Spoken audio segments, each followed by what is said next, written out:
Jamaah. Yeay. Oh, jamaah. Yeay. Alhamdulillah. Alhamdulillah jamaah masih di Islam itu indah. Dan untuk yang jamaah yang baru bergabung, hari ini kita sedang membahas tema apa mimpi kita bisa terwujud seperti mimpi para nabi. Masya Allah. Baik jamaah, kita akan lanjutkan pembahasan kita. Tapi sebelumnya saya mau ajak dulu nih jamaah untuk nonton. Ini ada tayangan mengenai benarkah Sayyidina Hasan mendapat doa pelunas hutang dari mimpi. Yuk kita saksikan sama-sama, silakan. وفي سنة استمر ذلك ثم في سنة انقطع وكثرت الديون على الحسن الكريم المضياف المصلح المعطي المنفق فهم أن يذكر الأمير بالوعد والمكاتبة والشرط الذي بينه وبينه وقال للغلام هاتي قرطاس ودواه وقلم جاءوا بالقلم والقرطاس والدواء ثم لم يكتب قال خير لا نكتب لمخلوق مثلنا وتركه ففي الليل رأى رسول الله صلى الله عليه وسلم جده يقول يا بني كيف حالك فذكر له ما كثر عليه من الديون وحاجته إلى دوام الإنفاق قال أدعوت بقلم وقرطاس ودوات لتكتب إلى مخلوق مثلك قال يا جدا قد كان ذلك ثم إني تركته قال فلا تفعل يا بني. Masya Allah Habib. Nah ini aku jadi pengen nanya nih Bib nih. Betul. Kalau kita bermimpi seperti para sahabat gitu Bib, jika di dalam mimpi itu ada yang memberi amalan-amalan nih, proses ibu juga tadi sempat ada yang nanya atau doa-doa gitu Bib. Nah ini bagusnya gimana Bib? Tapi kita nggak tahu sosoknya, kita amalkan aja atau gimana, tanya dulu apa gimana Bib? Mohon penjelasannya Bib, silakan.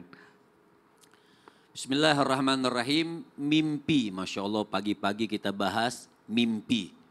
Tapi yang enak itu sebenarnya kenyataan. Ibu makan singkong, dimakan, itu kan enak. Ketimbang mau makan roti, ngimpi. Benar. Jadi mendingan makan singkong beneran. Tapi nggak apa-apa, Masya Allah, mimpi ini kan seseorang itu sebenarnya tidak boleh haram hukumnya mentakwilkan mimpi, mentakwilkan atau mengartikan mimpi orang yang bukan punya hak, punya ilmu untuk mentakwilkan mimpi. Itu nggak boleh. Kalau dulu kan Masya Allah, lewat kuburan, mimpi lewat kuburan. Wah ini nomor berapa ini keluar. Nah ini kadang-kadang kan salah. Tapi apabila Masya Allah kita bermimpi kemudian mendapatkan satu amalan atau satu bacaan di dalam mimpi tersebut. Kita amalkan atau tidak? Lihat. Insan itu harus apa? Dilihat fi mizani syar'i. Setiap sesuatu dikembalikan kepada Allah, dikembalikan di dalam timbangan Allah Subhanahu wa taala. Artinya apa? Ini benar atau tidak amalan. Kalau kita merasa awam, kalau kita merasa nggak tahu, makanya sekarang Masya Allah banyak orang-orang, oh saya semalam mimpi dapat wangsit. Wah, langsung ngajakkan orang, langsung saya dapat wangsit itu diartikan wahyu, udah ngaku nabi sekarang. Jadi gimana hukumnya? Kita amalkan atau tidak? Kita tanya, fas'alu ahla dzikri in kuntu la ta'lamun. Artinya kalau kau memang in kuntum la ta'lamun, artinya kalau kau memang tidak tahu, tanya sama guru. Nah guru setempat, Ustadz saya ini dapat mimpi ini, diamalkan atau tidak? Oh Ustadznya buka kitab. Oh ini bacaannya bagus, ada dari hadis Nabi, ada dari ajaran ulama. Amalkan atau tidak? Amalkan. Tapi kalau sudah bacaannya macem-macem, kola-koli misalnya ada tuh bacaannya itu, nah itu jangan diamalkan karena tidak sesuai dengan ajaran agama Allah Subhanahu wa taala, tidak sesuai apa yang diajarkan oleh baginda Nabi besar Muhammad Sallallahu alaihi wasallam. Jadi kalau ditanyakan amalkan atau tidak, amalkan apabila memang sesuai dengan ajaran Allah, amalkan apabila memang sesuai dengan apa yang diajarkan oleh Rasul Sallallahu alaihi wasallam. Tapi kalau tidak sesuai dengan ajaran Allah, tidak sesuai dengan ajaran Nabi, mau apapun model dia punya dalil, maka tidak boleh diikuti dan tidak boleh diamalkan.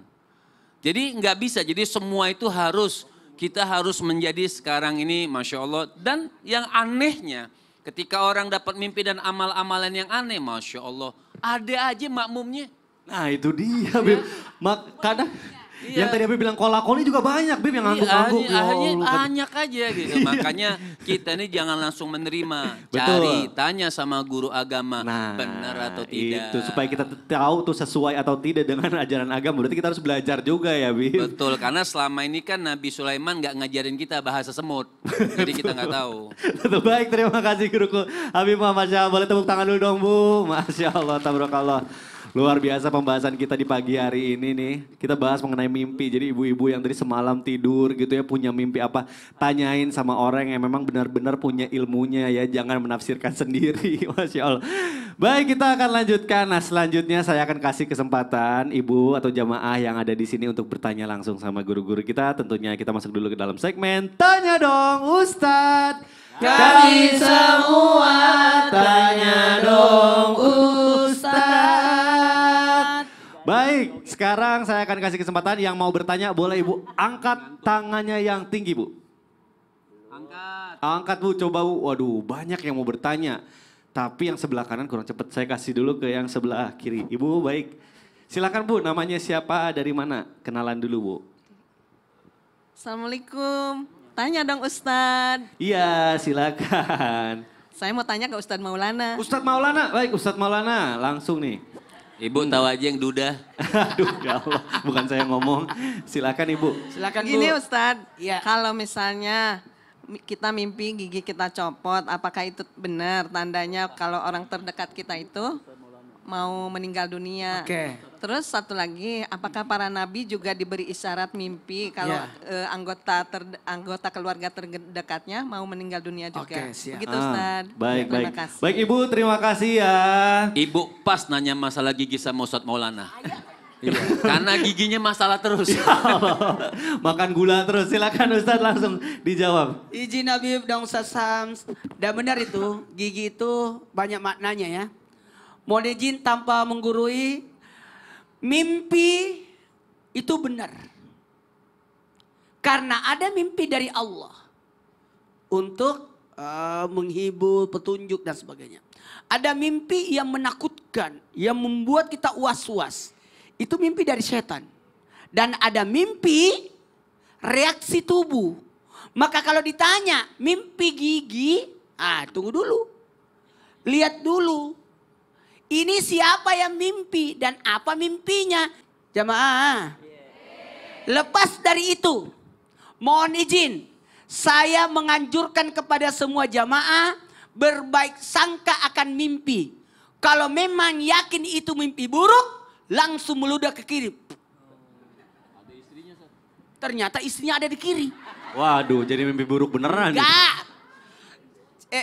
Ludahnya itu ludah tanda tidak suka aja. Diciri gitu doang. Bukan. Jangan. Jadi itu. Kalau mimpi buruk baru ke kiri. Tapi kalau mimpi seperti ini jangan pernah menceritakan. Apalagi aku mimpi ketemu Nabi. Nggak bisa itu diceritakan. Baik, baik, baik, baik. Ibu mudah-mudahan terjawab ya. Terima kasih guruku Ustadz Maulana. Baik, satu pertanyaan sudah dijawab. Sekarang berikutnya yang mau bertanya boleh angkat tangannya Bu yang tinggi Bu. Oke, baik. Nah selanjutnya Ibu boleh kenalan dulu siapa namanya dari mana? Boleh Ibu berdiri. Assalamualaikum warahmatullahi wabarakatuh. Waalaikumsalam warahmatullahi wabarakatuh. Saya Ibu Ade dari Jamaah Majelis Taklim Al-Hikmah dari Bandung. Di Bandung. Bu, jangan takut Bu, siapa yang Tenang marahin Bu, Bu? tenang. Menghadap ke sana Tenang, Bu, menghadap ke tenang, sana. Bu. Ya, tenang. Jangan takut, semangat. Ibu kayak ragu-ragu gitu ya. Enggak, kayak diancam sama Iya. temannya. Padahal saya senyum Ayo, gak melotot. ayo, ayo. Silakan Bu, tenang Silakan, aja Bu. Bu. Baik-baik di sini Iya. Bu. Saya mau bertanya, tanya dong Ustadz. Iya dong, silakan. Saya mau bertanya ke Ustadz Syam. Oh, Ke Ustadz bukan saya. Syam. Silahkan Ibu, Ustaz Syam. semangat. Ya, akan Ini alam saya- nyata bukan alam mimpi. Silahkan. Iya. Yang akan saya tanyakan Pak Ha-ha. Ustadz. Pada waktu zaman Nabi Muhammad SAW, Allahumma shalli wa sallim wa barik alaih. para sahabat suka bermimpi dan dia langsung menceritakannya kepada Nabi Muhammad. Tapi yang akan saya tanyakan pada zaman sekarang ini jika kita ada yang bermimpi itu mau bertanya kepada siapa ya? Baik, baik, baik, baik. Itu pertanyaannya Bu ya? Iya. Kalau kita bermimpi, kalau sekarang tanyainnya ke siapa? Karena Zaman Rasul udah nggak sekarang. ada ya, baik Ibu. Iya. Terima kasih. Ustadz Mas Syam langsung aja silakan dijawab. Tapi guru kami Muhammad Zat Maulana Mas Mikdad serta guru-guru kami yang belakang Allah Subhanahu wa taala. Al-Qur'an surah An-Nahl ayat 43 44. أعوذ بالله من الشيطان الرجيم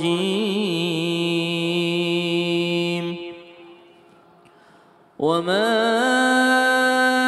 أرسلنا من قبلك إلا رجالا نوحي إليهم فاسألوا أهل الذكر إن كنتم لا تعلمون بالبينات والزبر وأنزلنا إليك الذكر لتبين للناس ما نزل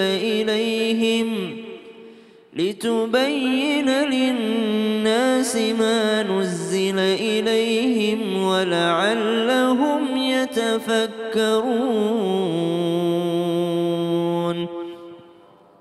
Pernahkah Nabi SAW ditanya-tanya sama sahabat radhiyallahu anhum ajma'in tentang mimpi mereka? Jawabannya ya sering. Artinya Nabi juga menawarkan setiap habis sholat subuh, Nabi SAW senantiasa salah satu kebiasaannya ngadep belakang, dilihat-lihat para sahabatnya yang mulia. Lalu Nabi bertanya, adakah yang bermimpi semalam? Ceritakan mimpi kalian kepadaku. Subhanallah. Salah satunya ada sahabat yang mendatangi Nabi SAW kemudian bercerita, ya Rasulullah semalam saya bermimpi, saya melihat dirimu dan timbangan. Kemudian di antara timbangan itu aku melihat Abu Bakar As-Siddiq. Ternyata timbanganmu lebih berat daripada Abu Bakar As-Siddiq. Kemudian aku melihat datang lagi Sayyidina Umar bin Khattab. Ternyata Abu Bakar As-Siddiq lebih berat daripada Umar bin Khattab. Aku melihat datang lagi Sayyidina Utsman bin Affan. Ternyata lebih berat lagi Umar bin Khattab dibandingkan Sayyidina Utsman bin Affan. Datang lagi Sayyidina Ali. Tapi di antara mereka semua engkaulah yang paling berat timbangannya ya Rasulullah. Lalu subhanallah, apa yang terjadi? Ternyata dalam hadis ini, di riwayat ini diceritakan ternyata ketika mendengar sahabat ini menceritakan mimpinya, Nabi menunjukkan wajah yang kurang senang gitu. Nabi menunjukkan wajah yang kurang berkenan dengan cerita mimpinya. Entah itu mungkin Rasul merasa ada kebohongan dari mimpinya, entah mungkin dirasa menjaga perasaannya sahabat yang lain yang dikatakan lebih kurang timbangannya, maka Nabi menunjukkan wajah yang kurang berkenan mendengarkan cerita daripada sahabat. Kalau pertanyaannya, kalau sahabat Nabi bisa bertanya langsung sama Nabi, kalau kita bertanya sama siapa? Tadi dijelaskan guru kita. Dan dalam Al-Quran, fas'alu ahla dzikri in kuntum la ta'lamun. Bertanyalah kepada ahli zikir. Ahli zikir itu siapa? Seorang alim tapi juga takut sama Allah. Baik, baik, baik. Takut dia membumbu-bumbui, takut ada iming-iming imbalan apa sehingga dibagus-bagusin. Wah bagus nih Pak, kalau Bapak menjabat lagi nih bagus artinya nih. Waduh, itu takutnya ada kepentingan Nah, juga itu ada ya. kepentingan. Baik, terima kasih guruku saja, Masya Allah. Baik jamaah, jangan kemana-mana karena kita akan kembali lagi setelah yang satu ini tetap di Islam Itu Indah. Jamaah, oh jamaah, alhamdulillah.